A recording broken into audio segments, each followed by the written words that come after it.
नमः शिवाय। हर हर महादेव। माता पार्वती की जय। प्यारे भक्तों, आज सावन माह के कृष्ण पक्ष की 7वां दिन है और आज मैं आप सभी को सुनाने जा रही हूँ श्रावण मास महात्म्य कथा अध्याय 7 और इसके साथ ही आप सभी श्रवण करेंगे श्री शिव महापुराण की कथा। आपसे निवेदन है कि कथा को पूरा सुनिए और आगे दूसरे भक्तों के पास भी शेयर करें और कमेंट बॉक्स में हर हर महादेव अवश्य लिखेगा। तो आइए श्रवण करते हैं कथा। अब आप श्रवण करें श्रावण मास महात्म्य कथा अध्याय 7 और इस अध्याय में श्रवण करें मंगलवार की व्रत कथा। भगवान सदाशिव ने श्री सनत कुमार से कहा, अब मैं मंगलवार के व्रत का महात्म्य सुनाऊंगा, ध्यान पूर्वक सुनो। इस व्रत के करने से वैधव का नाश होता है। विवाहोत्तर 5 वर्ष तक इस व्रत को करना चाहिए। इस व्रत का नाम मंगला गौरी व्रत है। यह व्रत ताप का नाश करने वाला है। विवाह के पश्चात पहले मंगलवार के दिन इस व्रत को आरंभ करना चाहिए। पुष्प मंडप का निर्माण करके उसे कदली स्तंभों से सुशोभित करना चाहिए। उसे अनेक प्रकार के सुंदर वस्त्रों तथा फलों से सजाना चाहिए। मंडप में देवी की सोने की प्रतिमा बनवाकर स्थापित करनी चाहिए। यदि सोने की प्रतिमा बनवाने की शक्ति न रखता हो तो अपनी शक्ति के अनुसार किसी अन्य धातु की प्रतिमा बनवाकर स्थापित करनी चाहिए। इसके बाद उस प्रतिमा का अर्चन करना चाहिए। उस मंगला गौरी की प्रतिमा का 16 उपचारों तथा 16 ध्रुव दलों से और 16 चिरचिरा दलों से 16 चावल तथा 16 चने की दाल के दानों से अर्चन करना चाहिए। 16 बत्तियों का एक दीपक होना चाहिए अथवा 16 दीप जलाकर भक्ति द्वारा दही तथा चावलों का नैवेद्य समर्पण करना चाहिए। देवी की मूर्ति के पास सील लोढ़ा रखना चाहिए। इस तरह 5 वर्ष तक व्रत करना चाहिए। फिर उद्यापन करके माता को बायना देनी चाहिए। अब बायना के संबंध में सुनो। मंगला गौरी की एक पल सोने की प्रतिमा बनवानी चाहिए या आधे पल या आधे से आधे पल की प्रतिमा बनवानी चाहिए। अपनी शक्ति के अनुसार सोने अथवा चांदी के घरों को चावलों से भरना चाहिए। उस घड़े के ऊपर पहनने के कपड़े या चोली रखनी चाहिए। उसके ऊपर मंगला गौरी की प्रतिमा रखनी चाहिए। देवी के नजदीक, जैसे कि मैं ऊपर भी कह आया हूँ, सील लोढ़ा रखना चाहिए। यह सील लोढ़ा चांदी का होना चाहिए। इस प्रकार माता के लिए बायना देना चाहिए। फिर 16 सुहागन ब्राह्मणों को भोजन करवाए। हे सनत कुमार, इस प्रकार व्रत करने से 7 जन्म तक अटल सौभाग्य तथा पुत्र पौत्र एवं संपत्ति आदि सब अपने आप प्राप्त हो जाया करते हैं। सनत कुमार ने भगवान श्री सदाशिव से पूछा, प्रभु, इस व्रत को पहल किसने किया था और उसके करने से किस फल की प्राप्ति हुई थी? कृपा करके आप मुझे इस व्रत के संबंध में इस प्रकार बतलाए जिससे इस व्रत में मेरी श्रद्धा हो जाए। भगवान श्री सदाशिव जी ने कहा, हे सनत कुमार, प्राचीन काल में कुरु देश में श्रुति कीर्ति नामक एक राजा शास्त्र ज्ञाता, कीर्तिमान तथा शत्रु रहित था। वह 64 कलाओं को जानने वाला तथा धनुर्विद्या में निपुण था। उसके यहाँ संसार की किसी वस्तु की कमी न थी। कमी थी तो केवल एक संतान की। संतान प्राप्ति के लिए वह दिन रात यत्न करता था। उसने संतान के लिए देवी की आराधना भी की।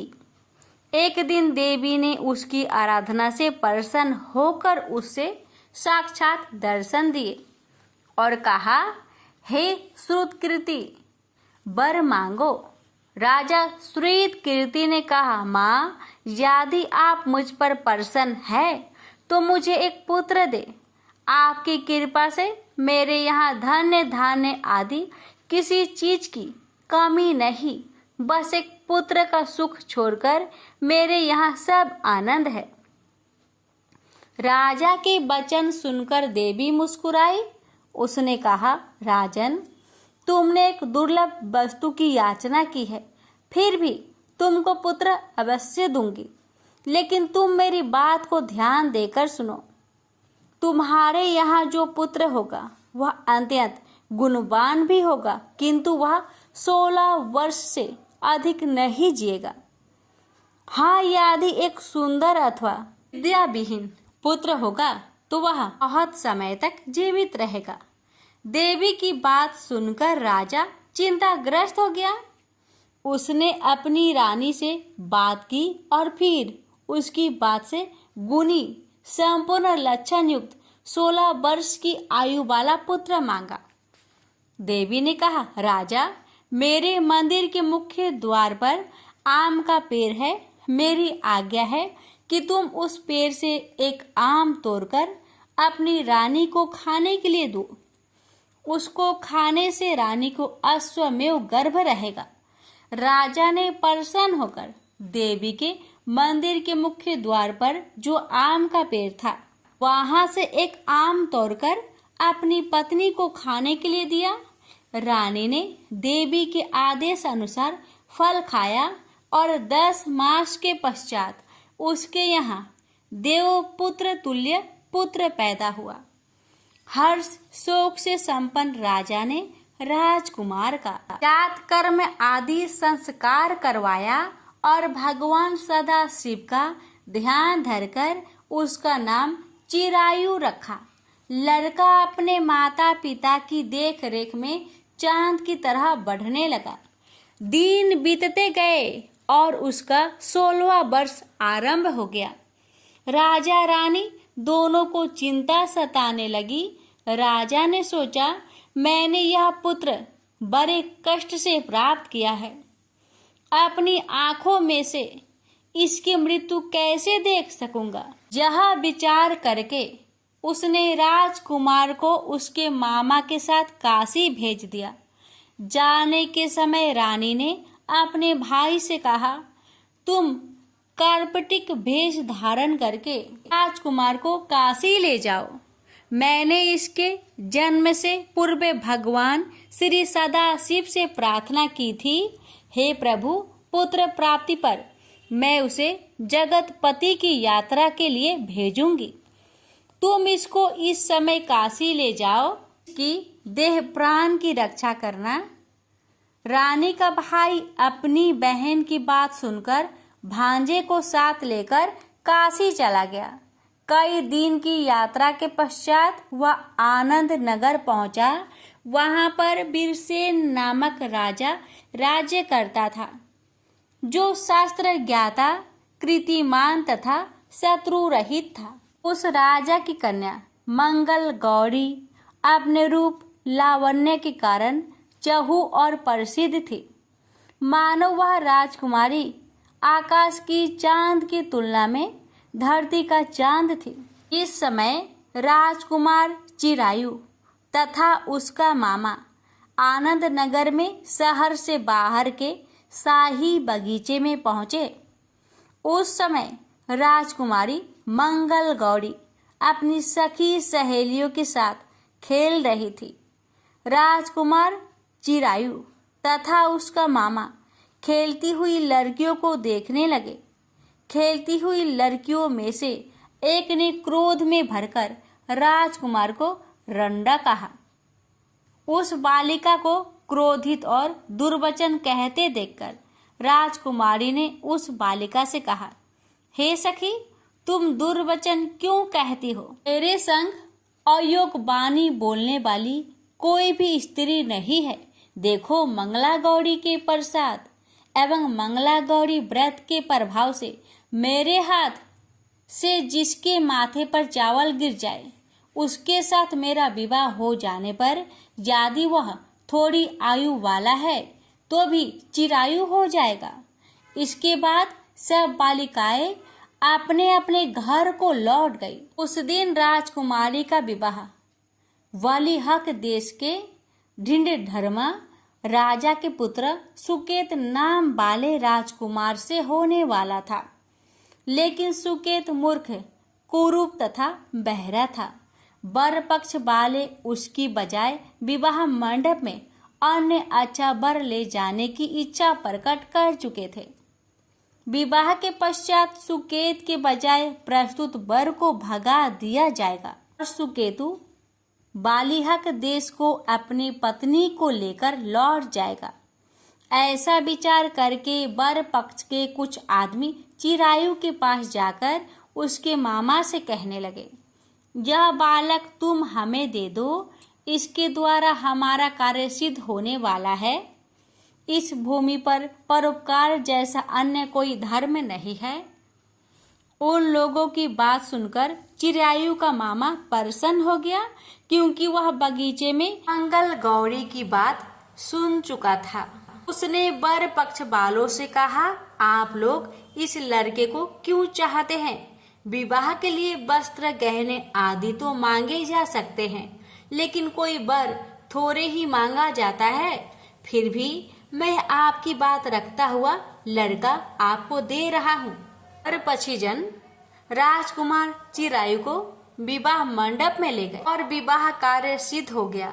जब सप्तपदी आदि कार्य होने के बाद रात में राजकुमार मंगल गौरी के साथ सोया ही उसका 16वां वर्ष समाप्त हो रहा था।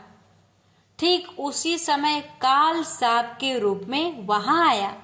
संयोगवश उसी समय राजकुमारी की नींद खुल गई और वह सांप को देखकर मारे भय के कांपने लगी।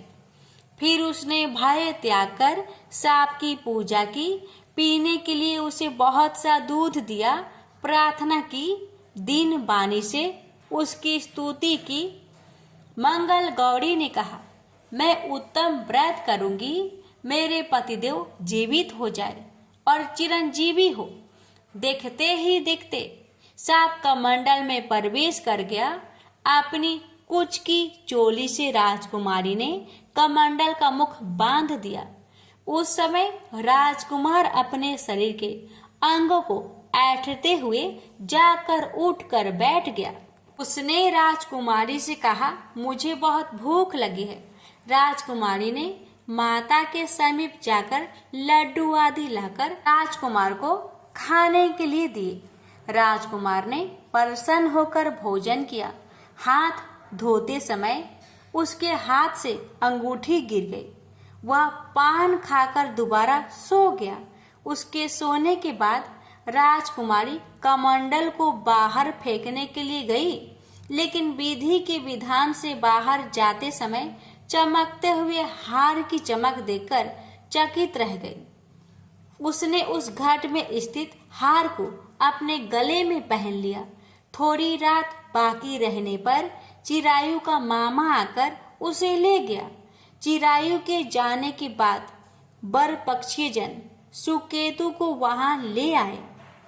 मंगल गौरी ने जब सुकेतु को देखा तो कहा, यह मेरा पति नहीं है। इस पर वर पक्षी जनों ने राजकुमारी से कहा, हे देवी, यह तुम क्या कह रही हो? यदि कोई पहचान हो तो कहो। मंगल गौरी ने कहा, रात को मेरे पति ने जो मुझे जराऊ हार दिया है, उस हार के रत्नों की सुंदरता यह बताए, यह कोई अन्य ही है। रात्रि में अम्र सेचन के समय मेरे पति का केसरयुक्त पद मेरी जांग में लगा हुआ है। सब लोग उसे देखो। रात के समय मेरे पति और मेरे पति के बीच जो बातचीत हुई है और हमने क्या भोजन किया था, ये भी बतलाए तो यह मेरा पति होगा। मंगल गौरी की बात सुनकर हर पक्षी जनों ने कहा, ठीक है, लेकिन सुकेतु, उपरोक्त प्रश्नों में से किसी एक का भी उत्तर नहीं दे सका। इस पर कन्या पक्ष वालों ने उसके साथ राजकुमारी को भेजने से इनकार कर दिया और वर पक्षीय जन अपना सा मुंह लेकर जैसे आए थे वैसे ही लौट गए। मंगल गौरी के पिता महाराजा वीरसेन ने प्रसन्न होकर एक महान यज्ञ रचाया। उसने ये भी सुना कि वर पक्षीय जन किस प्रकार अपने कुरूप राजकुमार के बजाय किसी अन्य सुंदर युवक को विवाह के मंडप में ले आए थे और उसके साथ मंगल गौरी का विवाह हुआ था। अब मंगल गौरी राजमहल के बरामदे में एक चीक की ओट में बैठ गई और प्रत्येक आते जाते यात्री को देखने लगी ताकि उनमें कहीं उसे चिरायु दिखाई दे जाए। उधर चिरायु भी अपने ससुराल का हाल जानने के लिए अपने मामा के साथ वहां आन पहुंचा। जो ही वह चीक के सामने से गुजरा, मंगल गौरी ने उसे देखकर कहा, पिताजी मेरे पति आ गए हैं। राजा ने तुरंत ही मामा भांजे को राजभवन के भीतर बुलवा भेजा। मंगल गौरी की बतलाई हुई सब निशानियां चिरायु में मौजूद थी। राजा ने वस्त्र भरण, अश्वगज, रथ तथा अन्य बहुत सी चीजें के साथ मंगल गौरी चिरायु के साथ कर दी। उसके बाद चिरायु राजा वीरसेन से विदा होकर अपनी पत्नी एवं मामा के साथ कुल नंदन सेना सहित अपने नगर को गया। जब उसके माता पिता ने लोगों के मुख से उसकी आपसी के संबंध में सुना तो उन्हें इस बात का विश्वास नहीं हुआ। वह सोचने लगे कि भाग्य के विपरीत कैसे हो सकता है।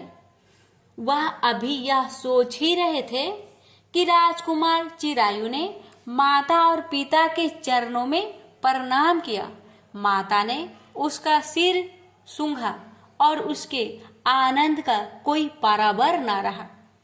फिर उसने पुत्र वधू को अपनी गोदी में बैठाकर उससे सारा हालचाल पूछा। भगवान शंकर बोले, हे महान मुने।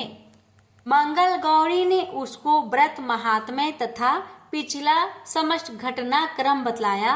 हे सनत कुमार, मंगल गौरी के कारण ही तभी से यह व्रत मंगल गौरी के नाम से प्रसिद्ध हुआ। इसे जो कोई भी सुनेगा अथवा इसका कीर्तन करेगा उसके सभी मनोरथ सिद्ध हो जाएंगे, इसमें संशय नहीं है। श्री सूत जी बोले, हे ऋषिगण, भगवान शंकर ने सनत कुमार से इस व्रत को कहा और वह इस कार्य की सिद्धि वाले व्रत को सुनकर गदगद हो उठे। उनको इसके सुनने से परमानंद की प्राप्ति हुई। प्रेम से बोलिए हर हर महादेव। विष्णु जी को नारद जी का श्राप। ऋषियों ने पूछा, हे महाविद्वान सुत जी, जब शिव के गण अपनी इच्छा से चले गए तब काम से विहल नारद मुनि ने क्या किया? सूत जी बोले, शिव जी की इच्छा से मोहित मुनि ने उन दोनों को यथोचित श्राप देकर जब जल में जाकर अपना मुख देखा तो बंदर किसी अपना मुख कृति को देखकर उन्हें विष्णु जी पर बड़ा क्रोध आया और सोचा कि यह तो उन्होंने मेरे साथ छल किया है। इस कारण वे क्रोध हो विष्णु लोक को चले गए और बढ़ी हुई अग्नि के समान वाक्य कहने लगे। शिव जी की इच्छा से उनका ज्ञान नष्ट हो गया था और वे गर्व से पूर्ण वचन बोल रहे थे। उन्होंने कहा, हे हरि, तुम बड़े कोटिल और कपटी हो। अपनी माया से संसार को मोहित कर मायावी और मलिन चित वाले हो। तुम किसी के उत्साह को सहन नहीं कर सकते। तुम पहले मोहिनी रूप धारण कर कपट किया और असुरों को अमृत न पिलाकर उन्हें मदिरा पिलाया। यदि महादेव जी ने दया कर विष्णु पान कर लिया होता तो तुम सब बहाने बाजों की सारी माया ही नष्ट हो चुकी होती। हे विष्णु, तुमको कपटी चाल बड़ी प्यारी है। तुम्हारा स्वभाव अच्छा नहीं है।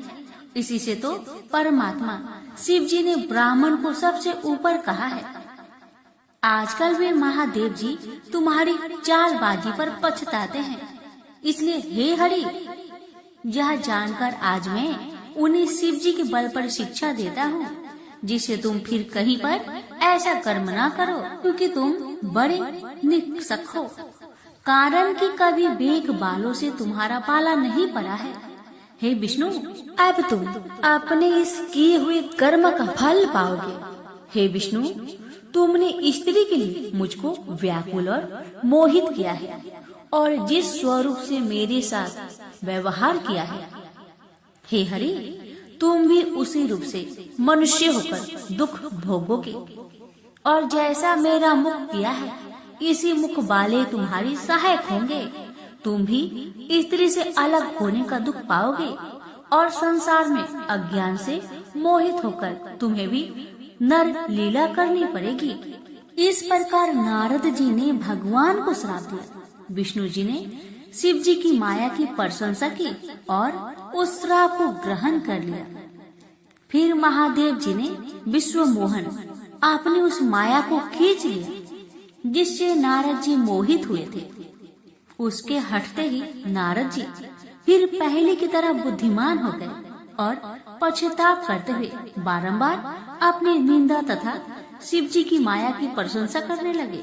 फिर आकर विष्णु जी के चरण पर गिर पड़े। भगवान ने उठाकर उन्हें अपने आसन पर बैठा लिया। नारद जी ने क्षमा की प्रार्थना की तो विष्णु जी ने समझाकर कहा कि हे नारद, खेद मत करो, तुम मेरे श्रेष्ठ भक्त हो, इसमें संदेह नहीं। तुमको नरक नहीं होगा, क्योंकि तुमने मद से मोहित होकर शिव जी का वाक्य नहीं माना था। तुम उनके और हमारे भी बड़े भक्त हो।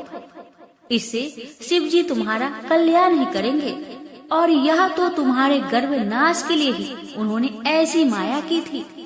भगवान शंकर गर्भ के हरण करता है। वह परमात्मा सच्चिदानंद स्वरूप, निर्गुण और निर्विकार है। साथ ही वे संत, रज, तम तीनों से परे निर्गुण और सगुण भी है। उन्होंने ही मुझको जगत का पालक, विधाता को सृष्टा और रुद्र को सबका संहर्ता किया है। हे नारद, अब तुम्हारे लिए यही सुखद है कि तुम अपने सब संचय को छोड़कर शिव जी के श्रेष्ठ यश का गान करो और अनामति होकर सर्वदा शिव जी के सतनाम स्रोत का जप किया करो। इसको जपने से शीघ्र ही तुम्हारे सब पाप नष्ट हो जाएंगे। हे मुनि, शिव जी की पूजा से समस्त पाप नष्ट हो जाते हैं। अतएव तुम भी पैर से लेकर मस्तक पर्यंत अच्छी तरह भस्म लगाकर ओम नमः शिवाय मंत्र का जाप किया करो। शिव के प्रिय रुद्राक्षों को यत्न से सब अंगों में धारण करो। सर्वदा शिव जी की कथा कहो और सुनो, और शिव भक्तों को अच्छी तरह बारंबार पूजो। निरालस्य हो, सर्वदा शिव जी की शरण में रहो। शिव जी के स्वच्छ चरणों को हृदय में धारण करो और शिव के प्रिय आनंद वन में जाओ।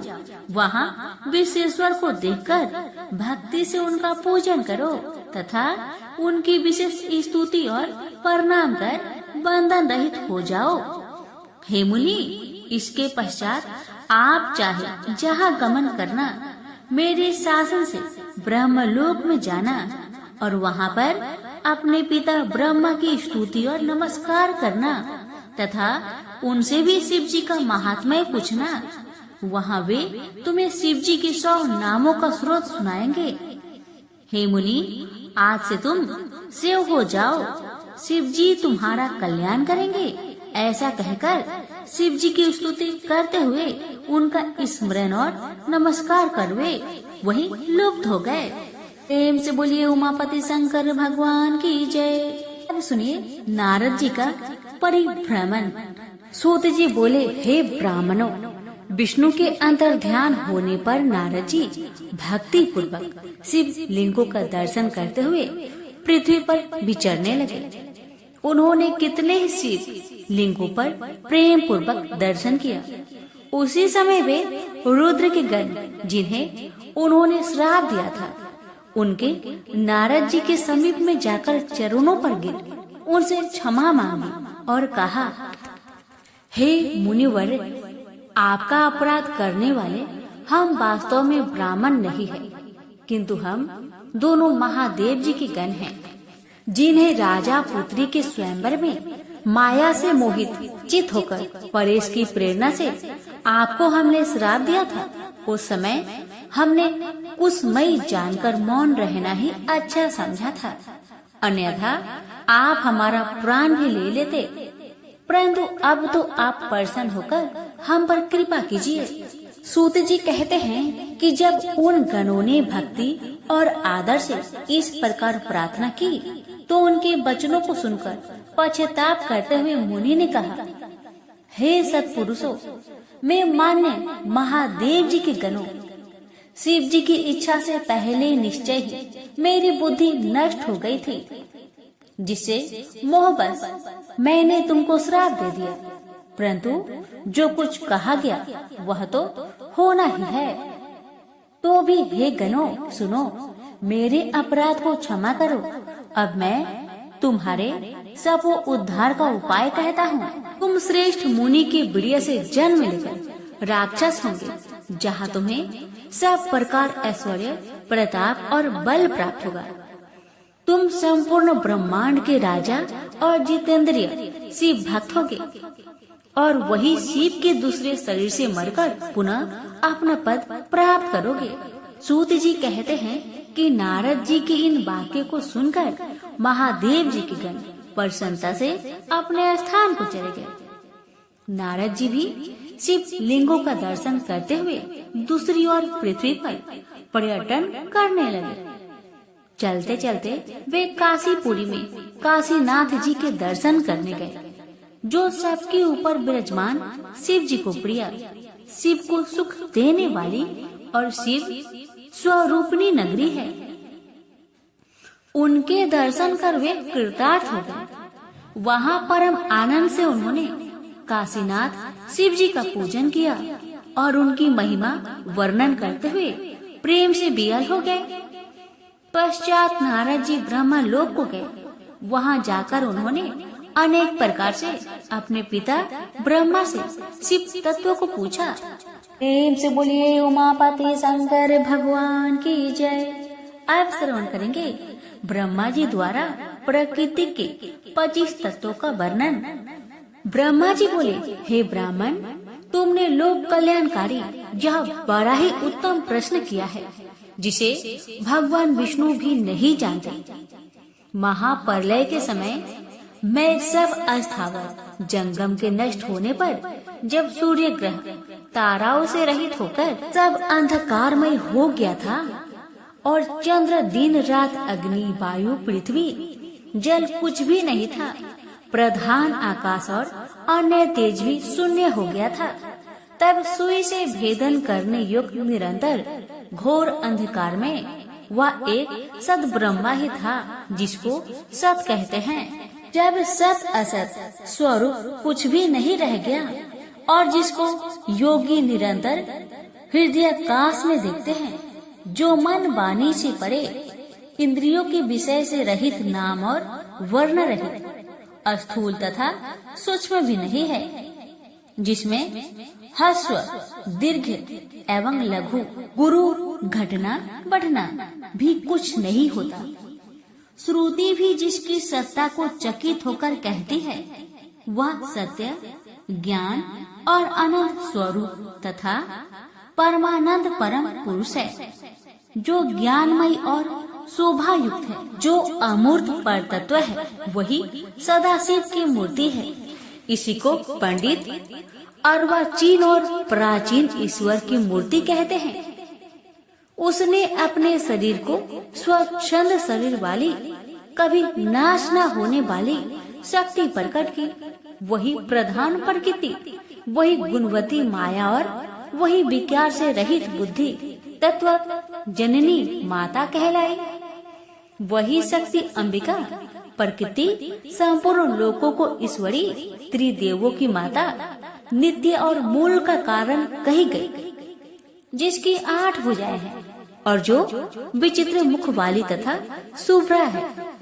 अचिंत्य तेज से युक्त सबको उत्पन्न करने वाली अकेली ही वह माया संयोग से अनेक प्रकार की हो जाती है।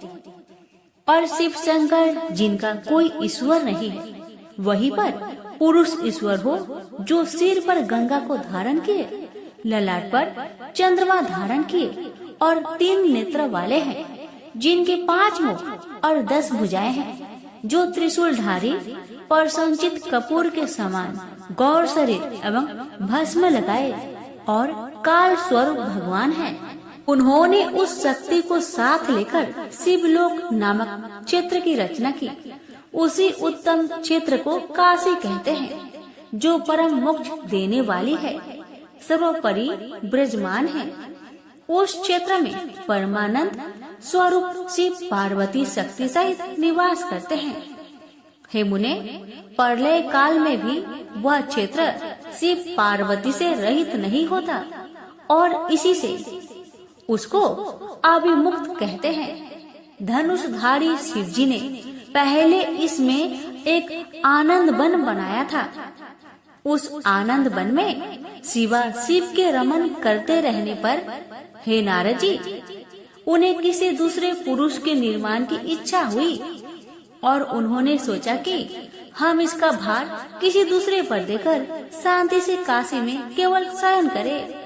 इस प्रकार निश्चय कर उनके दक्षिण के 10वें अंग में सुधारूप आशा का व्यापार किया, जिससे त्रिलोकी में एक सुंदर पुरुष का आविर्भाव हुआ, जो शांत और सत्य गुण से युक्त एवं गंभीरता में सागर के समान था।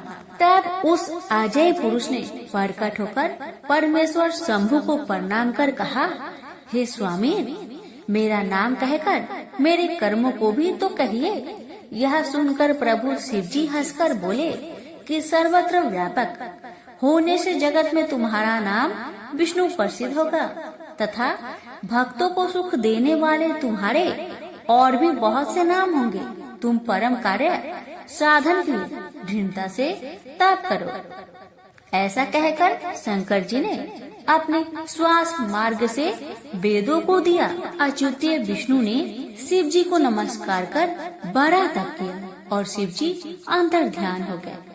विष्णु जी ने 12,000 दिव्य वर्ष तक तप किया, किंतु तब से अब तक उन्होंने अपने मनोरथ कल्याणकारी शंभु का कभी दर्शन न पाया। जब उन्हें इसकी चिंता हुई तो शिव जी ने यह शुभ वाणी उत्पन्न की, तुम अपने संचय को दूर करने के लिए फिर तप करो। विष्णु जी ने फिर बहुत दिन तक घोर तप किया।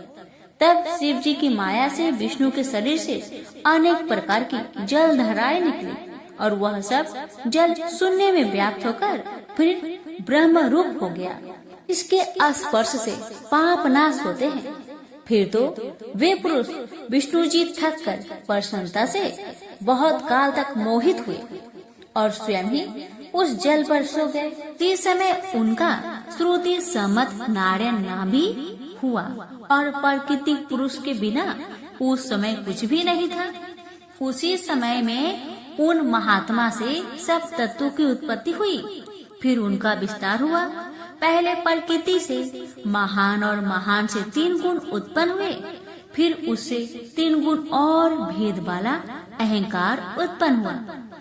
उससे तन्मात्र, शब्द, स्पर्श, रूप, रस और गंध 5 भूत पृथ्वी, जल, तेज, वायु और आकाश प्रकट हुए और उससे नेत्र, कान, नाक, जीवा और त्वचा आदि जितेंद्रिय तथा वाणी, हाथ पैर, गुदा और उपस्थ कर्म इंद्रिय उत्पन्न हुई। इस प्रकार पुरुष के बिना यह सब प्रकृति का जड़ रूप कार्य हुआ। जो सब तत्व शिव जी की इच्छा से 24 प्रकार के हैं, ये सब एकत्र होकर ब्रह्म रूप जल में सो रहे। आज की शिव महापुराण कथा में आपने श्रवण किया है श्री शिव महापुराण द्वितीय रुद्र संहिता का 4था अध्याय, 5वां अध्याय और 6ठा अध्याय। अगर आप शुरुआत के शिव पुराण की कथा श्रवण करना चाहते हैं तो डिस्क्रिप्शन बॉक्स में हमने लिंक दे रखा है, वहां पर क्लिक करके अवश्य सुनिएगा और चैनल को सब्सक्राइब कीजिएगा। प्रेम से बोलिए श्री शिव महापुराण की जय, उमापति शंकर भगवान की जय।